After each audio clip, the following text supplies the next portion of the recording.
Wes, in your lecture or during the question and answering portion, you mentioned childhood studies. Why should youth ministers be paying attention to childhood studies? Is there something, it seemed like a provocative way to think about youth ministry. Can you say a little bit more about that?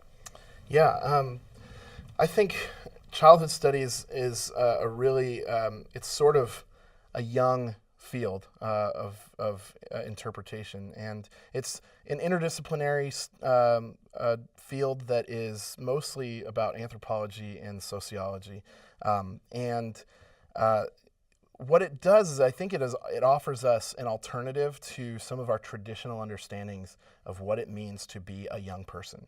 As youth workers, when we ask the question, what is a young person, we automatically go to the term adolescence. We automatically, and in doing that, we're automatically turning to one specific interdisciplinary dialogue partner, and that is developmental psychology and some of the neurobiology stuff that goes along with it.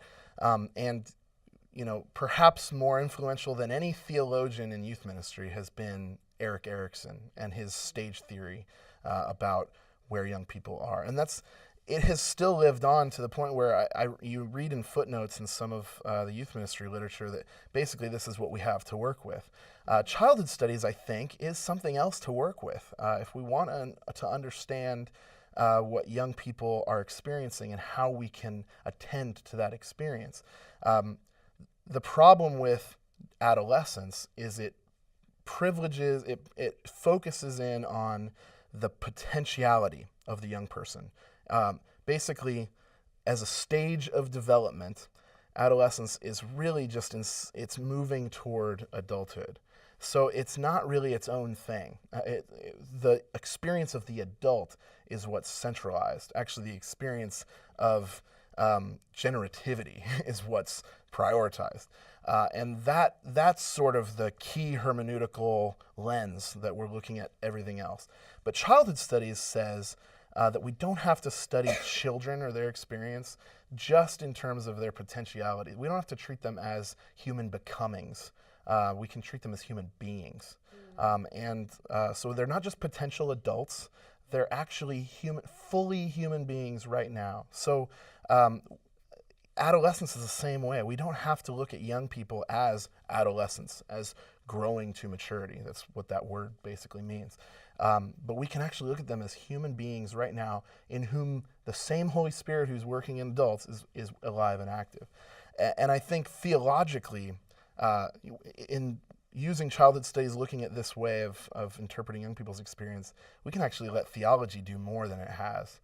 Because theologically we have reasons to not just zero in on potentiality, but to deal with the actuality of a person's experience. So one way to do this is to look at eschatology and to understand that Christian eschatology is not about development. It's not the present developing into finally reaching some great future. It's not this optimistic move. Instead, it's God coming, the future of God invading the present and making this world a true picture, a true presence of the God who created the world and the God who is bringing the world to redemption. So that's sort of just a snapshot, I think, but childhood studies, I think, is a better theological or interpretive framework for what we've called the theological turn in youth ministry, which would be attending to the concrete and lived experience of young people as the place to encounter God.